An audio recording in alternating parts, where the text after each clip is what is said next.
YouTube! So today I'm going to be doing the hair book tag. I was tagged by Heather over at Zether Books to do this tag, and she's also the original creator of the tag, so I will put a link to her channel down in the description below. So let's talk about books. So the questions for this tag are kind of catered towards different types of hair or hairstyles and whatnot. So what I'll do is first I will read like the type of hair and then the question that matches that type of hair. So the first question is short, a book that's short and sweet.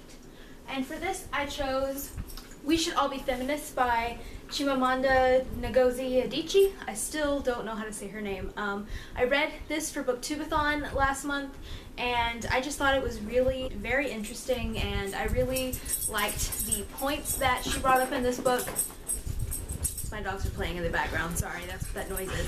But this book is only 48 pages long, and it's kind of an essay of when the author did a TED Talk, and that's kind of what it's based on, is that TED Talk. I really think that anybody who considers themselves a feminist should read this, and if you are wanting to know more about feminism, I think that this is a good book to pick up. So the next question is shoulder length. A book with a character you've had it up to here with. And for this, I had to go with Evelyn from The Heir and The Crown, which are kind of the like spin-off part of the Selection, the original Selection trilogy, but still part of the Selection series. It's kind of confusing. I really loved the original Selection trilogy. I loved most of the characters. I thought the story was really well done. It was a little cheesy, but in a good way. And then they came out with these books, which is like 20 years later or something like that, with a new character, and I really hate the main character. And she's just a brat, and she's very selfish and annoying, and she goes through some character development in these two books, but not nearly enough. And I had a hard time getting into these because of how annoying she is. So the next two questions I'm going to use the same book for, so I'm just going to read both of the questions and then show you the book. And those two questions are long, the longest book you've read this year, and curly, a book with twists and turns or intense action.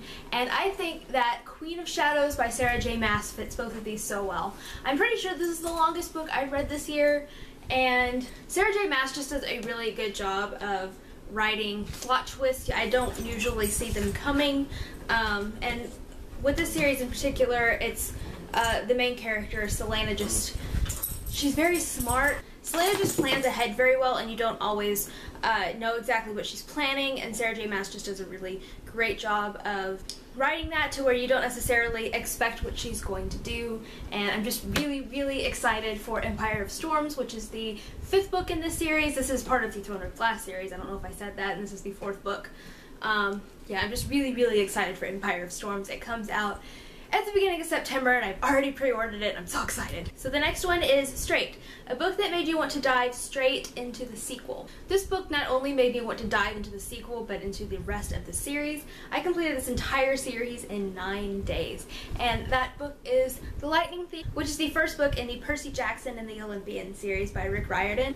Like I said, I read all 5 of these books in 9 days, and I just thought they were so good. I just devoured them, and I loved them. And even though they're marketed towards like middle grade, I still found them extremely enjoyable as a 20-something, and I want to read more of Rick Riordan's books. The next one is Spiked, a book that's edgy or unique. This book isn't necessarily edgy, I would say, but it's probably one of the most unique books I've ever read, and that is Ready Player One by Ernest Cline. And this book is kind of a dystopian. It takes place in the year 2044, and the world is extremely overpopulated. This particular book takes place in the United States. The world is just extremely overpopulated. Like the cover, it's hard to kind of tell, but the main character, Wade, lives in a trailer park, and there's so little room that the trailers are actually like stacked on top of each other. But basically the way most people decide to escape from the world is by going into the Oasis, which is kind of like an interactive video game kind of thing, but it's a lot more than that. People go to church in the Oasis, people go to school in the Oasis, all kinds of things. And a lot of people are particularly obsessed with the Oasis because the creator left his fortune behind for whoever can first find the like 3 clues within the oasis to where it could be, and he made it extremely complicated, and Wade is kind of the first person to find the first clue, and that just kind of sets everything in motion. And it was really interesting and really unique, and I've never read a book like this. It's almost kind of hard to explain the plot, but that's kind of a general idea of what it is. I highly recommend reading this if you're into that kind of thing. There are a lot of 80s references in this book. If you like 80s culture, you might like this book a lot, and I don't know, I just thought it was really, really interesting and unique. And the last question is Bald, a book you wish you had. For this, I'm not really going to talk about one specific book, but kind of a lot of different books. Going back to the Percy Jackson series, I really want to read more of Rick Riordan's books. I just have so many books on my TBR shelves that I am making myself not buy his other books right now because there are so many. I particularly want to read the Heroes of Olympus series, which is 5 books, and they're pretty big books, which is why I'm not letting myself buy them right now, but I do want to read them soon. I am actually going to tag someone this time. I'm going to tag my friend Brittany, who is not a booktuber, but she just started vlogging on her YouTube channel, so you should go check her out. She has a weekly vlog she puts up called Brittany's Blurbs, and I will leave a link to her channel down in the description. But Brittany, you're tagged because I think you might have a lot of fun with this tag. So that's it for this video, and I will see you guys next time with another video. Bye!